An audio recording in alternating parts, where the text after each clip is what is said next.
جو law minister صاحب کہہ رہے ہیں کہ میں ایک مفہوم بتاؤں گا اور پھر اس کے اوپر ہم ڈیبیٹ کریں، ہم ڈیبیٹ نہیں کر سکتے کسی چیز پہ جب تک ہم اس کو باقاعدہ پڑھیں نا. تو ابھی آپ ایسے ایکوالٹی کا ایک پرنسپل، ایکوالٹی کا پرنسپل رکھیں سر، کہ نہ وہ بھی اس پہ بحث کریں نہ ہم کریں، ہم اس کو پڑھ تو لیں.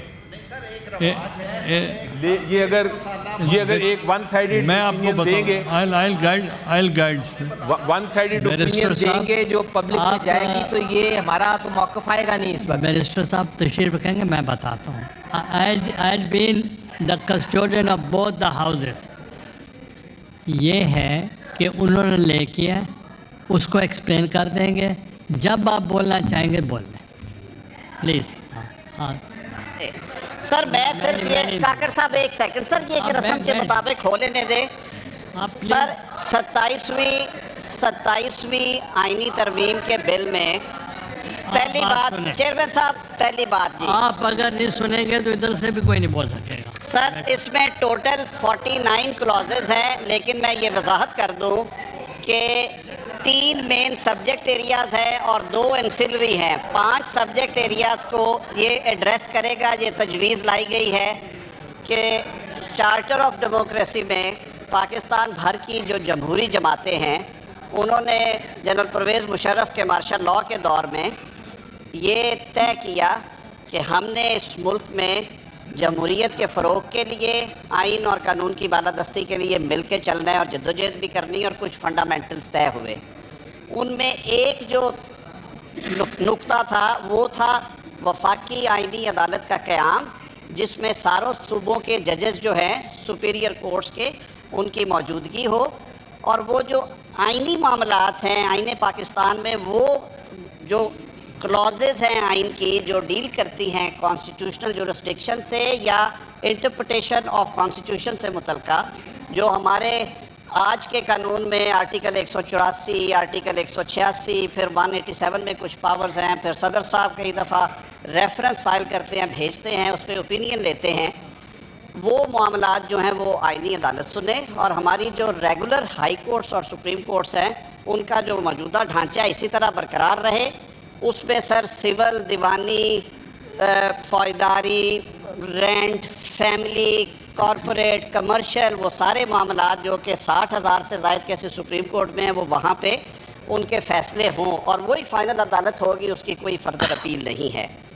سر پچھلے 26ویں آئینی ترمیم میں جب ہم نے اس پہ مشاورت کی تو کچھ دوستوں نے یہ کہا کہ آپ اتنی بڑی ٹرانزیشن کی طرف نہ جائیں، اتنی بڑی تبدیلی کی طرف نہ جائیں، آپ ٹرانزیشن کے ساتھ چلیں، آپ آئینی بینچز بنا کے تجربہ کریں، معاملات شاید اس سے بہتر ہو جائیں، اور جو مقدمات کا تصفیہ ہے سپریم کورٹ میں وہ بہتر ہو جائے، اس کی رفتار بہتر ہو جائے.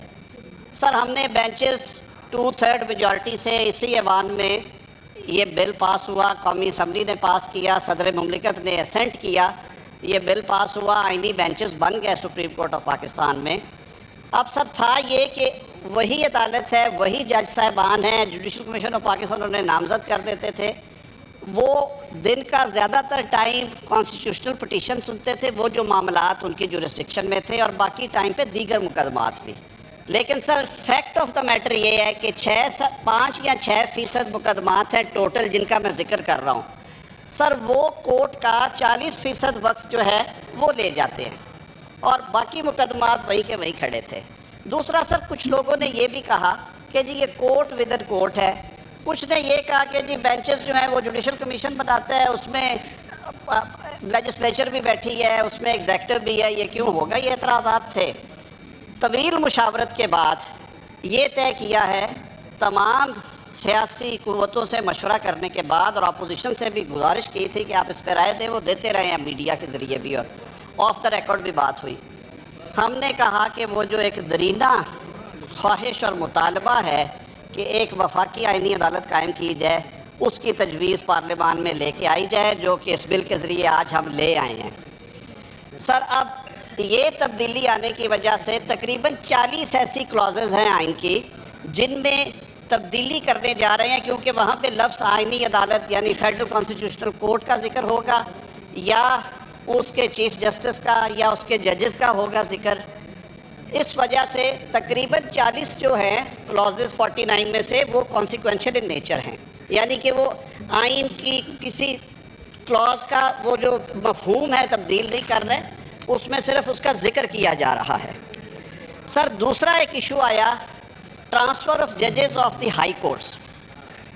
1973 کے آئین میں سر آرٹیکل 200 میں اس کو ایڈریس کیا گیا، اور آرٹیکل 200 میں یہ کہا گیا کہ کسی بھی جج کو ایک ہائی کورٹ سے دوسرے ہائی کورٹ میں صدر مملکت ٹرانسفر کر سکتے ہیں، اور وہ اختیار ظاہر ہے وزیر اعظم کی ایڈوائس پہ استعمال ہوتا تھا، لیکن اس کے لیے اس ہائی کورٹ جہاں سے وہ جا رہے ہیں چیف جسٹس صاحب کو، جس ہائی کورٹ میں وہ جائیں گے اس کے چیف جسٹس صاحب کو اور سپریم کورٹ کے چیف جسٹس کو وہ اعتماد میں لیں گے، یعنی کہ ان سے کنسلٹیشن کریں گے، اور اس کے بعد وہ تبادلہ جج کی رضا کے بغیر 2 سال کے لیے ہو سکتا ہے، لیکن اگر 2 سال سے زائد عرصہ آپ نے انہیں بھیجنا ہے تو اس کے لیے آپ کو ان کی کنسنٹ لینا پڑے گی۔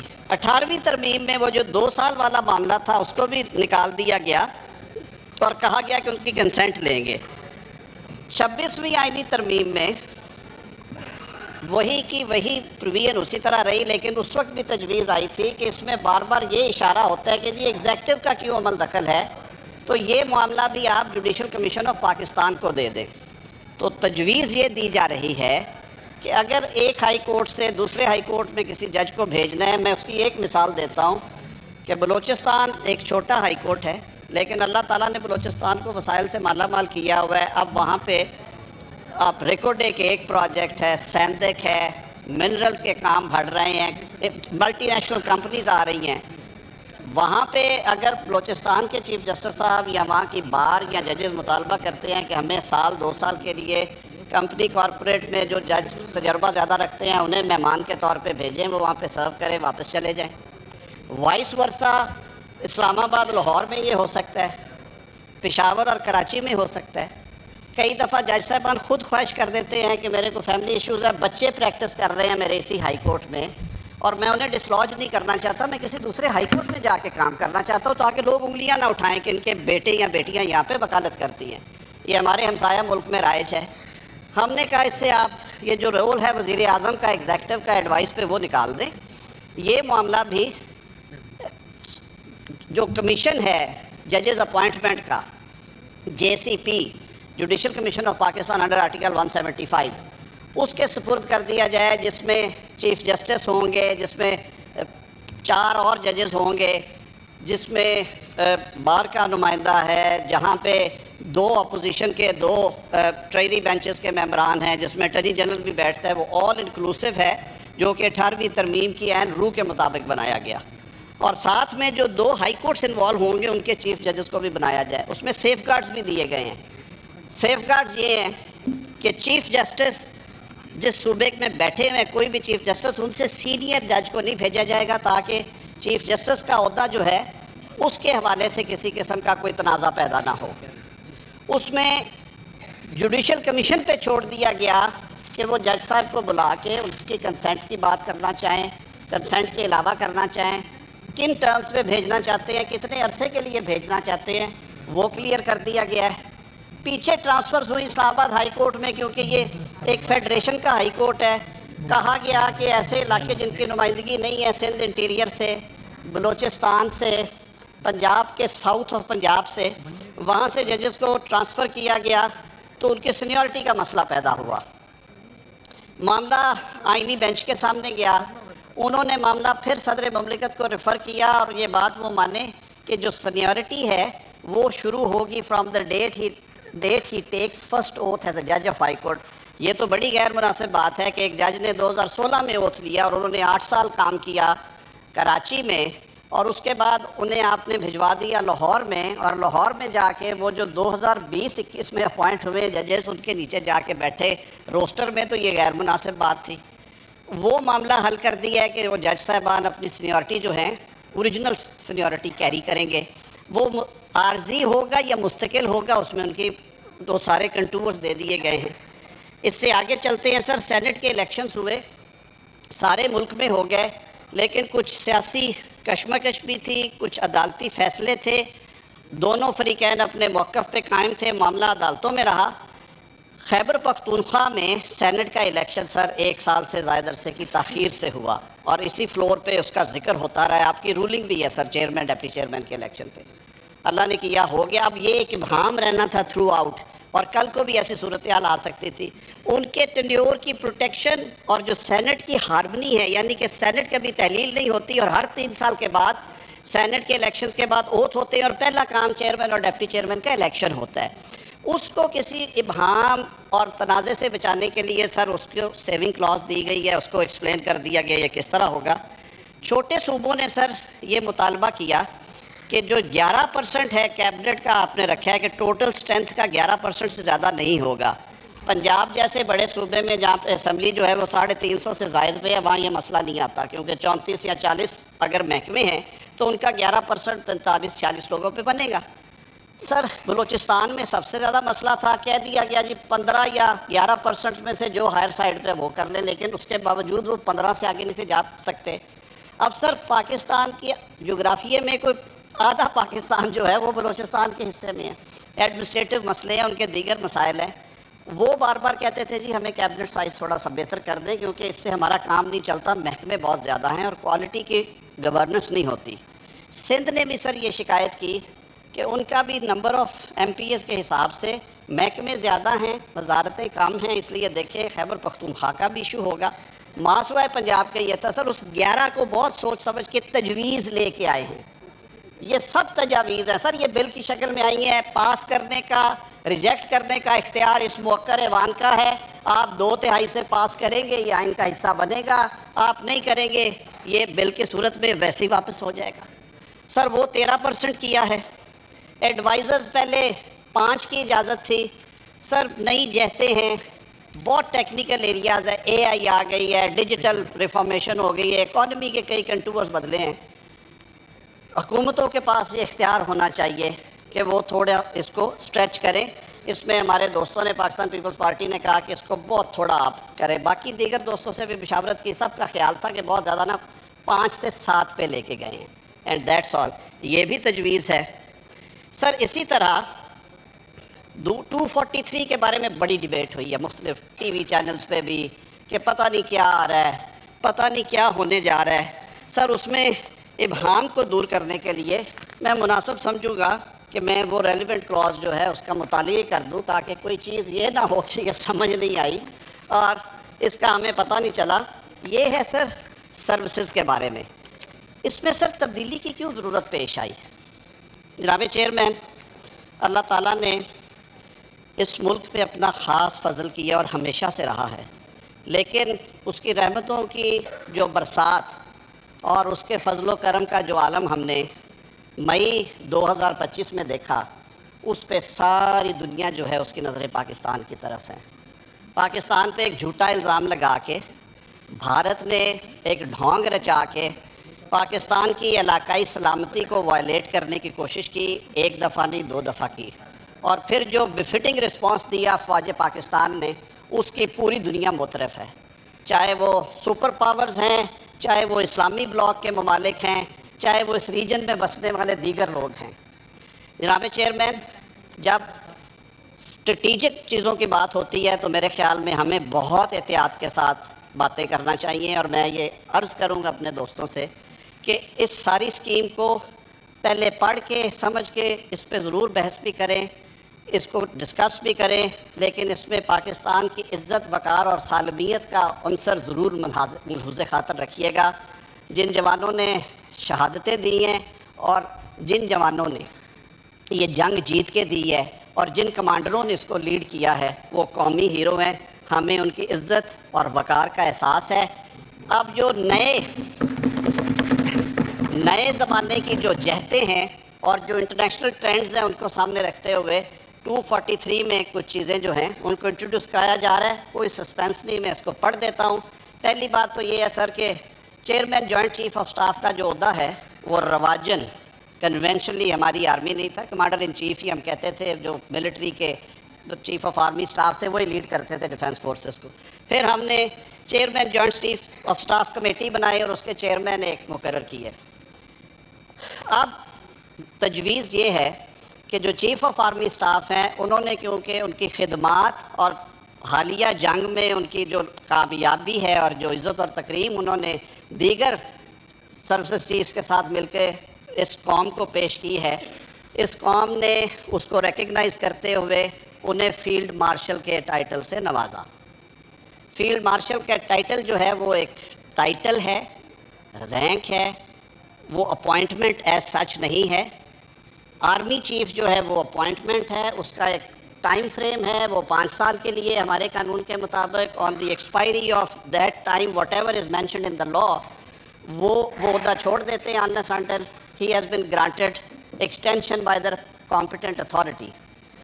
وہ وضاحت اس میں موجود ہے، لیکن فیلڈ مارشل ہیں یا martial of the air force ہیں یا ایڈمرل آف دا فلیٹ ہیں، یہ دنیا کے مختلف ممالک میں ہیں، بحریہ کے لیے، فضائیہ کے لیے اور بری افواج کے لیے، ان کا ذکر کیا گیا ہے اور کہا گیا ہے کہ یہ قومی ہیروز ہوں گے جن کو یہ ٹائٹل دیا جائے گا، اور یہ ٹائٹل سر ساری دنیا میں تاحیات ہے۔ اٹس اے ٹائٹل کہ آپ کو ان خدمات کے صلے میں قوم نے اس اعزاز سے نوازا کہ آپ فیلڈ مارشل کہلائیں گے، اس کی بابت یہ وضاحت کر دی گئی ہے، اور ساتھ میں کہہ دیا گیا ہے کہ اس ٹائٹل کو بھی آپ نے کیونکہ پروٹیکشن دینی ہے آئینی، تو اس کے بابت یہاں پہ لکھ دیا گیا ہے کہ اس کی امپیچمنٹ یا ریورسل جو ہے وہ وزیر اعظم کا اختیار نہیں ہوگا، وہ پارلیمان کا اختیار ہوگا، کیونکہ وہ ساری قوم کا ہیرو ہے، کسی ایک وزیر اعظم کا یا ایگزیکٹو کا ہیرو نہیں ہے۔ میں پڑھ دیتا ہوں تاکہ یہ ڈیبیٹ جو ہے اس حوالے سے جنریٹ ہو اور اس پہ جو چہمیں گوئیاں ہو رہی ہیں وہ بھی ختم ہو جائیں۔ سر دس از امینڈمنٹ آف آرٹیکل 243۔ میں ترجمہ بھی کروں گا اپنے بھائیوں کے لیے، جو میرے دوست ہمیشہ کہتے ہیں کہ آپ ٹرانسلیٹڈ ویسے آ گیا ہوگا۔ In the Constitution, in Article 243 for Clause 4, following shall be substituted, namely, the President shall, on the advice of Prime Minister, appoint the Chief of Army Staff, concurrently the Chief of Defence Forces۔ جو میں نے کہا جو original scheme ہے اور یہ دنیا کے بے تحاشا ممالک میں رائج ہے، وہ آ جائیں گے۔ آرمی چیف جو ہیں وہ چیف آف ڈیفینس فورسز ہوں گے، دا چیف آف نیول اسٹاف اور چیف آف ایئر اسٹاف کی اپوائنٹمنٹ بھی اسی طرح وزیر اعظم کی ایڈوائس پہ ہوا کرے گی۔ اس کے ساتھ سر یہ کہہ دیا گیا کہ ان کے سیلریز الاؤنسز کی ڈٹرمنیشن وہیں سے ہوگی، وہ پہلے بھی وہی ہے۔ اب جو نئی کلازز ڈالی گئی ہیں وہ 5, 6, 7, 8, 9, 10, 11 ہیں جی۔ 5 کہتی ہے notwithstanding anything contained in clause 4 the office of Chairman Joint Chief of Staff Committee shall stand abolished with effect from 27th day of November 2025۔ جو موجودہ chairman joint chief of staff committee ہیں سر وہ بھی ہمارے قومی hero ہیں، ان کے مدت ملازمت جب انہوں نے وہ اپوائنٹمنٹ ان کی ختم ہوگی اس کے بعد سر یہ عہدہ ابالش ہوگا۔ ان کے کرنسی آف پیریڈ میں سر پارلیمان یہ سوچ بھی نہیں سکتی کہ انہیں اس عہدے سے ہم محروم کریں، لیکن اس کے بعد نئی تقرری نہیں ہوگی، کیونکہ ہم نے چیف آف آرمی سٹاف جو ہیں انہی کو چیف آف ڈیفینس فورسز کی ذمہ داری سونپنی ہے۔ یہ تجویز ہے۔ تجویز یہ ہے کلاس 6 میں that the Prime Minister shall on the recommendation of Chief of Army Staff concurrently the Chief of Defence Forces appoint the Commander of National Strategic Command from members of Pakistan Army and shall also determine his salaries۔ یہ chairman joint chief of staff committee کے functions میں سے ایک یہ بھی function ہے۔ یہ ایک حساس معاملہ ہے سر، جو ہمارے ایسٹس ہیں، جو ہمارے دفاعی کیپیبلٹیز ہیں، میزائل سسٹم ہے، دیگر کیپیبلٹیز ہیں، نیوکلیر کیپیبلٹیز، اس کے لیے ایک رسپانسبلٹی ہے، تو اس کی اپوائنٹمنٹ بھی وزیر اعظم کریں گے۔ Where the federal government promotes a member of armed forces to the rank of field marshal, marshal of air force and admiral of fleet, such officer shall retain the rank privileges and remain in uniform for life۔ دنیا کے بہت سارے ملکوں میں یہ رائج ہے۔ Command وہ ریلنکوش کر دیں گے، اگر وہ چیف آف ایئر ہیں تو اپنا ٹائم جب ان کا مکمل ہوگا وہ کمانڈ ریلنکوش کریں گے۔ آرمی چیف ہیں اس ٹائم کے مطابق کریں گے، لیکن یہ جو ان کو ٹائٹل اور رینک فیلڈ مارشل کا اگر کسی کو دیا گیا تو آئین اس کو پروٹیکٹ کر رہا ہے۔ 9 میں ہے the provisions of article 248 as applicable to president shall mutatis mutandis apply to field marshal, marshal of air force and admiral fleet۔ جو میں نے بات کی ہے کہ پھر یہ نہیں ہے کہ ایک بندے نے اپنی ساری عمر دی، اس نے اس ملک کی خدمت میں ایک جنگ جیتی، ایک نہیں کئی اور محاذوں پہ کامیابی حاصل کی، قوم نے اسے اس ٹائٹل سے نوازا، تو یہ فرد واحد کا فیصلہ نہیں ہوگا کہ آپ یہ ٹائٹل واپس لے لیں۔ یہ اس ایوان کا اختیار ہے، یہ دونوں ایوان جوائنٹ سٹنگ میں بائی ووٹ اس کو کر سکتے ہیں، جو صدر کو مؤاخذہ کرنے کا طریقہ ہے۔ Sir on completion of term of his command, یہ وہ بات ہے جس کی وضاحت میں under the law the federal government shall determine the responsibilities and duties of field marshal, marshal of air force and admiral of fleet in the interest of state، کہ جب وہ کمانڈ چھوڑتے ہیں تو اس کے بعد وفاقی حکومت کے لیے اوپن ہوگا کہ ان کو کسی اعزازی مشاورتی جس بھی کیپیسٹی میں وہ انہیں کہیں، کیونکہ وہ قوم کا سرمایہ ہے، یونیفارم میں ہیں، ٹائٹل آپ نے دیا ہوا ہے، تو وہ آپشن بھی دے دی گئی ہے۔ The President shall on the advice of Prime Minister determine the salary allowances and so of the officers of these three forces۔ تو سر یہ ساری وہ بات تھی، آپ کے سامنے اس لیے رکھی ہے کہ اب آپ نے ان چیزوں کے اوپر ڈیبیٹ کرنا ہے۔ میرے خیال میں یہ کچھ ٹاپکس ہیں جن پہ میں نے کہہ دیا کہ فیڈرل کانسٹیٹیوشنل کورٹ قائم کرنے جا رہے ہیں ہم، ججز ٹرانسفر کے اوپر میں نے بات کر دی، سینٹ الیکشنز ایک ٹائم پہ ہوا کریں گے اور ابہام دور کرنے کی بات کر دی، کیبنٹ کی بات ہو گئی، 243 کی جو ہماری ڈیفنس فورسز ہیں، اور اس پہ میں نے پھر عرض کیا ہے کہ ہماری سیاستیں، ہمارا سب کچھ ہمارے ملک کے لیے ہے، ملک کی عزت وقار اور سالمیت کو سامنے رکھتے ہوئے اس پہ ڈیبیٹ کریں، سر آنکھوں پہ اس کا جواب دیں گے۔ سر دو چیزیں چھوٹی چھوٹی اور ہیں جی، دو چیزیں اور ہیں، ایک پریزیڈینشل امیونٹی کے اوپر ڈیبیٹ چلی ہوئی تھی، وہ کمیٹی میں معاملہ ڈیبیٹ ہوگا۔ دوسرا ہمارے حلیف جماعت متحدہ قومی موومنٹ اور ہماری حلیف جماعت بلوچستان عوامی پارٹی نے 2 بل آلریڈی انٹروڈیوس کروائے ہوئے ہیں کانسٹیٹیوشنل امینڈمنٹس کے، جو کہ آلریڈی اسٹینڈنگ کمیٹی میں ہیں۔ وزیر اعظم صاحب سے جب ان دوستوں کی ملاقات ہوئی اور عوامی نیشنل پارٹی کی بھی ایک تجویز جو ہے وہ بھی ٹیبل پہ آئی، وہاں پہ انہوں نے کہا کہ جب صوبہ خیبر پختونخوا کا نام NWFP سے بدلا جا رہا تھا تو ان کا یہ تقاضا تھا کہ اسے پختونخوا کے نام سے یاد کیا جائے۔ بہرکیف اس وقت 18ویں ترمیم میں اسے خیبر پختونخوا رکھا گیا۔ ہم نے کہا کہ جی آپ، کیونکہ اسٹینڈنگ کمیٹیز کو سر یہ اختیار ہوتا ہے کہ وہ بل کو بھی دیکھیں اور جو اس کے علاوہ بہتر تجویز ہے وہ بھی دیکھیں۔ ہماری حلیف اتحادی جماعت پاکستان پیپلز پارٹی نے یہ جو پروویژنز ہیں جو اس بل کا حصہ ہیں، اس کی اپروول تو اپنی سینٹرل ایگزیکٹو کمیٹی سے لی ہے، جو ان کا ایک رواج ہے، اور وہ کہتے ہیں کہ ہم اس کے اندر ہی رہتے ہیں۔ لیکن اس کے باہر جو تجاویز ہے، جیسے میں نے عرض کیا کہ متحدہ قومی موومنٹ کا مقامی حکومتوں کو فائنینشلی با اختیار بنانے کا، اور ان کا یہ کہ ان کے ٹینیور کو پروٹیکشن دی جائے، اور جو پنجاب اسمبلی کی ایک ریزولوشن آئی، یہ وہ ایشوز ہیں جو کہ وزیر اعظم صاحب نے آج کیبنٹ میں یہ ہدایت کی کہ وہ دوست کمیٹی میں اگر ان کو اٹھاتے ہیں تو رولز اینڈ پروسیجرز کے مطابق ہم کوشش کریں کہ اس پہ اتفاق رائے ہو۔ بلوچستان عوامی پارٹی کا صوبائی سیٹوں میں اضافے کا جو مطالبہ ہے کہ صوبہ بہت بڑا ہے اور حلقے بہت بڑے آبادی کم ہے، تو اس میں اگر 65 سے اسے 90 یا 95 کر دیا جائے، وہ بات بھی وہاں پہ ہو سکتی ہے۔